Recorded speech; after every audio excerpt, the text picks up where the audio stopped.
Hello guys, सबैजनालाई नमस्कार। फेरि म एउटा भ्लग लिएर आएको छु। यो भ्लग चाहिँ म चाहिँ राजापुर, नेपालगञ्ज, बाँके बर्दिया घुम्न जाँदैछु। साथै हामी इन्डिया पनि जान्छौँ होला। र यो भ्लग चाहिँ मैले अहिले काठमाडौँबाट बनाइरहेको छु, कलङ्की बाबा पेट्रोल पम्पदेखिबाट।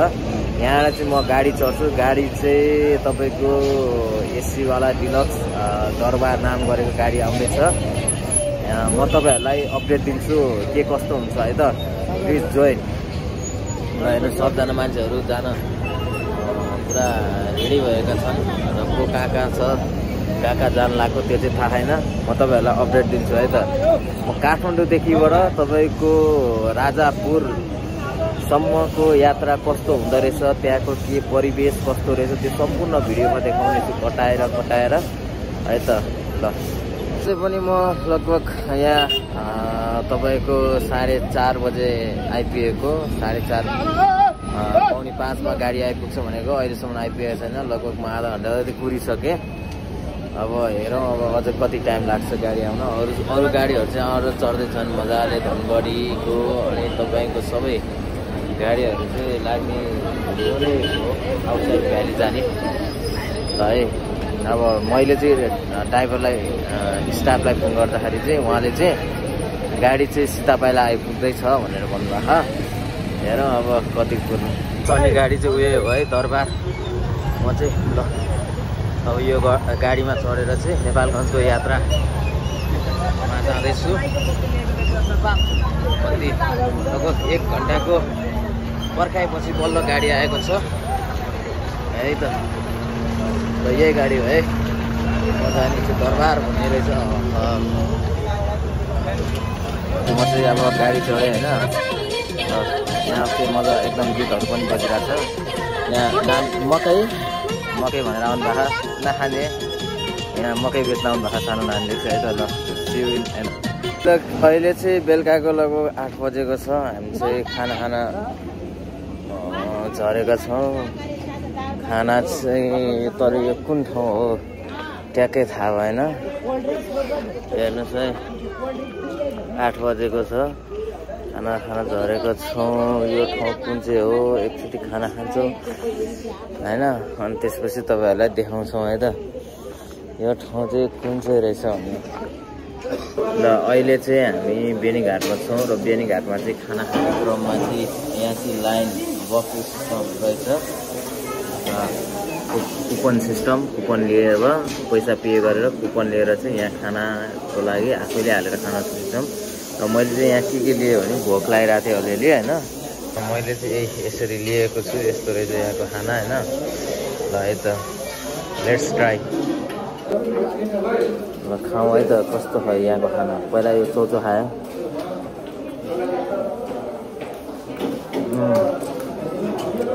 गुड। मैले त चिकन खाएर चिकन त चिसो भइसकेको छ।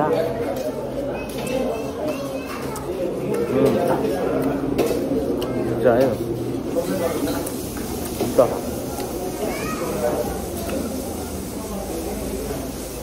ल गाइस, अब चाहिँ हामीले खाना खायौँ यो बेनीघाटमा।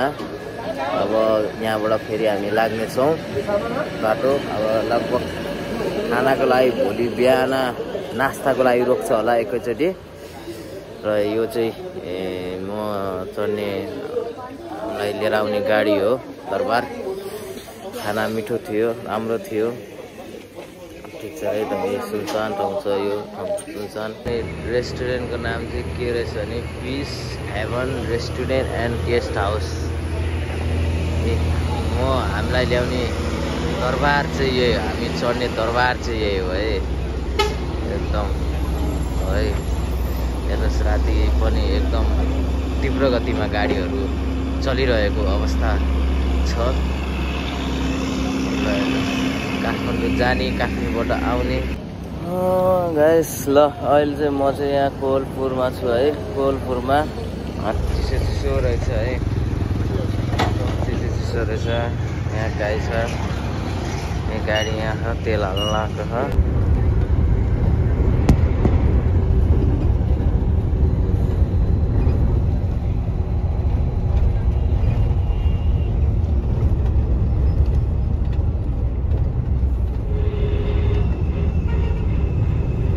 चाहिँ राम जानकी के चोक रे राम जानकी चोकमा आइपुगे विजय भान्जा लिन आएको छ है त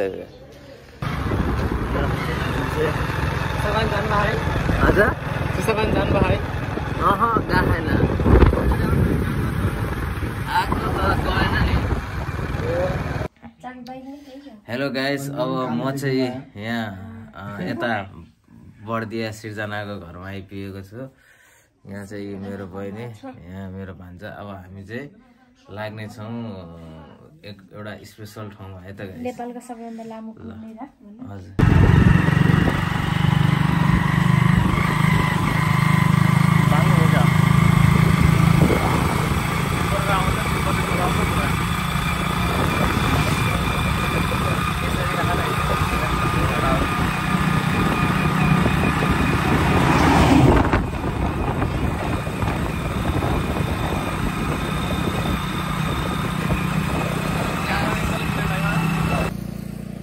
अहिले चाहिँ एकदम शीतल ठाउँमा आएका छौँ हामी यो पुलमा चाहिँ तपाईँको हिँडेरै चल्दाखेरि पनि तपाईँको लगभग 5 देखि 10 मिनट भन्दा बढी लाग्ने छ यो पुलमा र तपाईहरुले पनि यो दृश्य यो पुलको मनोरञ्जन लिनको लागि चाहिँ तपाईहरु आउन सक्नुहुन्छ तपाईको यो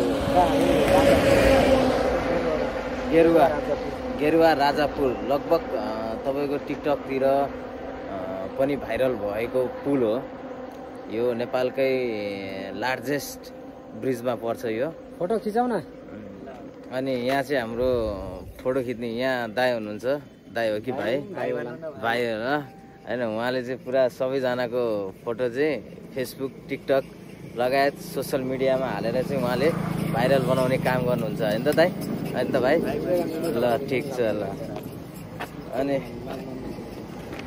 फुल सुल लिएर बस्नु तपाईले आजसम्म कति जनालाई फुल दिनु भयो त नि फुल दिने सबैले भुलिसक्यो होला तर तपाई स्टिल फुल दिँदै हुनुहुन्छ हैन अहिले कता राम्रो आउँछ सिकाउनु एटा पनि अनि कति हो नि फोटो एउटा लिएको चाहिँ एउटा फोटोको 20 ओहो एउटा भिडियोको चाहिँ 50 रुपैयाँ कति मिनेटको जति मिनेट एउटा क्लिप हुनु पर्यो एउटा क्लिप हुनु पर्यो अनि हामीलाई जुन गीतमा मन लाग्यो त्यही गीतमा बनाइदिनुहुन्छ एक्टिङ पनि गराउनुहुन्छ कि हामी आफैले गर्नुपर्ने एक्टिङ चाहिँ आफै गर्नुपर्छ फोटो चाहिँ पोस्ट चाहिँ म सिकाइदिन्छु ए पोस्ट तपाईँ सिकाउनुहुन्छ अनि हाम्रो उहाँ जय साहब पनि डाइरेक्टर त डाइरेक्टर हो नि फेरि उहाँले नि सिकाउनुहुन्छ नि हो ठिकै छ ल एउटा फोटो चाहिँ खिच्न पाए चाहिँ हुन्थ्यो है खिचौँ एउटा फोटो चाहिँ ल तपाईँको कलालाई पनि सम्मान गरिदिउँ एउटा फोटो खिचौँ नि त ल यो चाहिँ पुरा तपाईँको माछा मार्न लाग्नु भएको उहाँहरूले चाहिँ हेर्नुहोस् है यो चाहिँ कर्णाली होइन त कर्णाली नदी कर्णाली नदीमा हो यो टक्क माछा मार्न लाग्नु है हेर्नुहोस्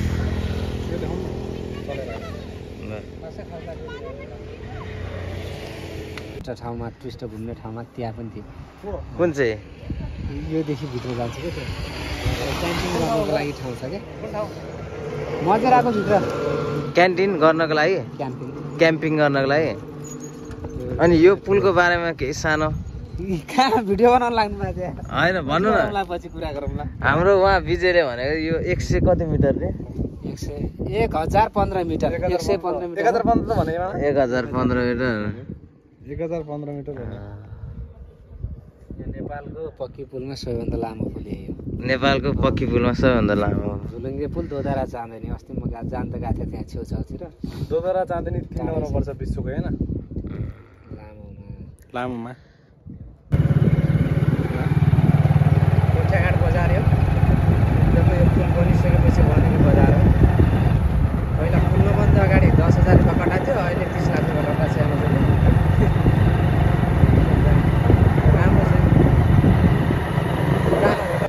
यहाँ खाजा खानामा छौँ हामी चाहिँ राँगाको सुकुटी खान तपाईँको यस ठाउँमा चाहिँ यो टेम्पो चाहिँ एकदम धेरै चल्ने रहेछ होइन एकदम मान्छे आवाज गर्ने तपाईँले टटो हेर्नु न। ल हामी चाहिँ खाजा खाएर लाग्यौँ फेरि अब एउटा के अरे प्यारिस टावर हेर्नलाई, लन्डनको ब्रिज हेर्नलाई। हेर्नु देखिन्छ।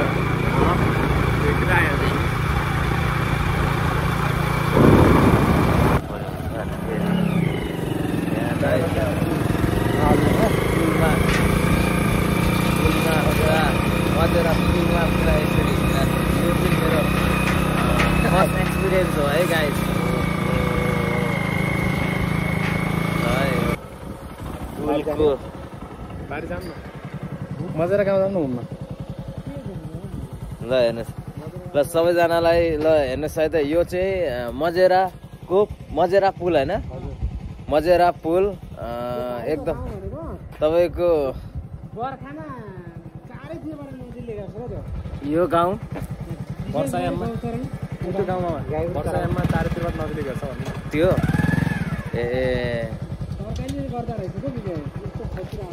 अनि तपाईँको यो पुल चाहिँ एकदम ठुलो रहेको छ। यसमा चाहिँ मान्छे समेत तपाईँको सवारी पनि यहाँबाट चाहिँ हिँड्ने रहेछ। र यो चाहिँ एकदम ठुलो लन्डन ब्रिजको पनि एउटा के हो छ झझल्को है त। ल हेर्नुहोस् है त, यहाँबाट पुरा बाइकहरू पनि हिँड्ने रहेछन्। ल दिदीहरू साइकल लिएर हिँड्नु भएको।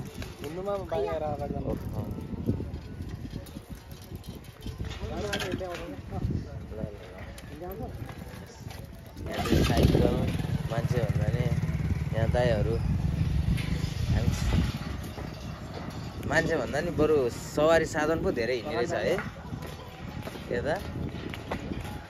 ल हेर्नुहोस् दृश्य हेर्नुहोस्, त्यहाँ चाहिँ पुरा गाईबस्तु चरिरहेछ तपाईँको।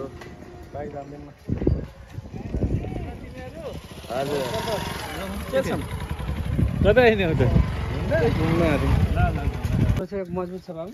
ल हेर्नुहोस्, यो चाहिँ तपाईँको यहाँ चाहिँ तपाईँको यो चाहिँ के को लागि हो विशेष? यो विशेष हात्तीको लागि। हात्तीको यो चाहिँ विशेष हात्तीको लागि नछिरोस् भनेर उनीहरूको लागि हल्ला गर्नको लागि। नमस्कार,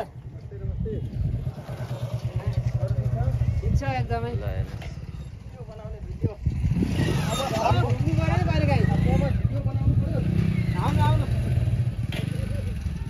यो त हल्लिन्छ त यार, धराबै छ क्या हो। ल गाइस म पनि यो ठाउँमा चढ्दैछु माथि होइन। तपाईँको यो चाहिँ एकदम यहाँको चाहिँ हामीलाई त नौलो हो, यहाँहरूको लागि त त्यस्तो धेरै नौलो हुँदैन होइन। हात्ती धपाउनको लागि रे है यो चाहिँ।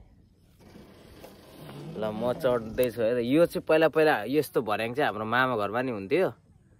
अहिले चाहिँ लगभग मैले यहाँ देखेको हेरौँ है त कसरी। यो चढ्न चाहिँ एकदम डेन्जर रिक्सी नै छ जस्तो लाग्छ है।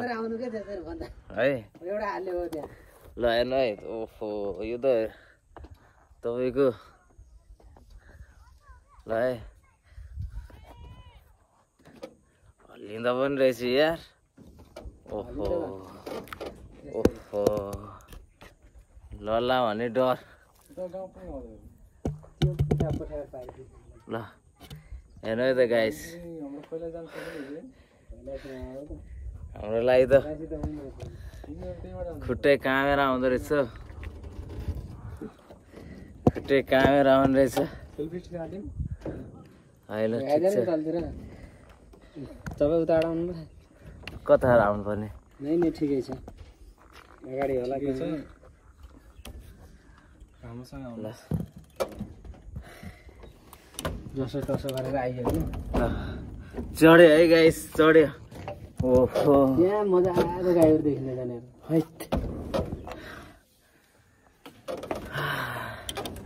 ल हेर्नुहोस् यहाँ चाहिँ यस्तो हुँदो रहेछ। यो चाहिँ विशेष हात्तीकै लागि हो। यो हात्तीकै लागि हो। हात्तीको लागि भन्दा पनि कुनै पनि जनावर आयो भने प्रत्यक्ष टाढाबाट देखोस् भनेर बनाएर अनि गाउँमा छिर्नुभन्दा अगाडितिर मच्याङमा बसिरहेको हुन्छन् मान्छेहरू। पहिला चाहिँ रातभरि सुरक्षाकर्मीले ड्युटी खटे यसरी खटिनु पर्थ्यो। प्रत्येकहरू दुई चारजना गाउँमा बाघहरू हात्ती यहाँ माथि आइसकेपछि केही कुराको डर नहुने रहेछ।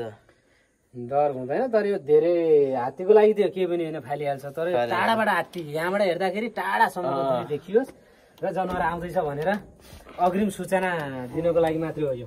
ल हेर्नु यहाँबाट हेर्ने दृश्य, ल हेर्नु यहाँबाट हेर्ने दृश्य चाहिँ यस्तो देखिन्छ हेर्नु है तपाईँलाई, पुरा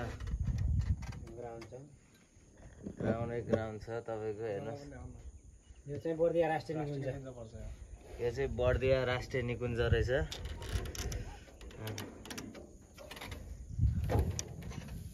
तर निकुञ्जमा चाहिँ बाघ भालु भन्दा पनि धेरै गाई बस्तु चाहिँ चढ देखियो यहाँ। यतातिर भनेको विशेष भनेको चराएर घाँस अर्ग्यानिक चाहिँ घाँसहरू खाएर हुर्केका, जस्तै गाई भैँसीहरूको दुध उत्पादनको लागि एकदम विशेष हो यो दाना।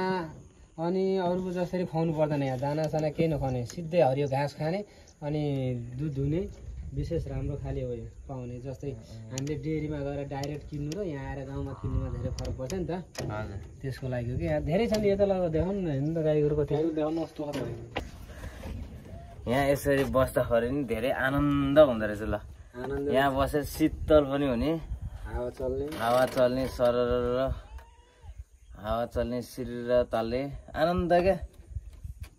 माथि बस्दाखेरि त त्यति धेरै गर्मी भए जस्तो फिल पनि नहुने। तपाईँ यहीँ एउटा म्याट पनि चाहिँदैन, यहीँ ढल्क्यो भने नि मस्त म्याट चाहिँदैन। यहाँ त बयर कहाँ खायो यार, बयर आनन्द आयो है। जङ्गल पारी छ नि, के बयर भने चाहिँ के हो? बयर भने मागेर पनि पाइन्छ यार, मेहनत गर्नुपर्छ। मागेर दिने जमाना लगभग सकिसकेको चढ्दैन। तर यो चाहिँ अब तपाईँको यहाँ चढ्नलाई चाहिँ सजिलो रहेछ, झर्नलाई झन् धेरै गाह्रो। यहाँ आएर हेर्दाखेरि त ओहो ओहो, यो त झर्नलाई झन् धेरै गाह्रो रहेछ है। बलियो त बलियो होला नि यो, बलियो सिसमको। ओहो अब त्यसलाई सामान दुइटै हाल्यो। हामीलाई त डर पो लाग्दो रहेछ। भिडियो बनाउन लाग्दै हाँसिरहनु, त्यो झर्नलाई देखेर पनि हाँसिरहेछन् फेरि महिलाहरू। यो आजसम्म अटोमा नचढ्या मान्छे को आयो क्या विषय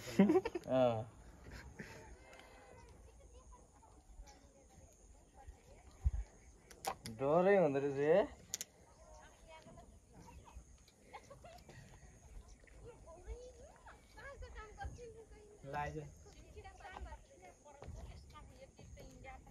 त्यही टेक्नु न, त्यही अटोमा।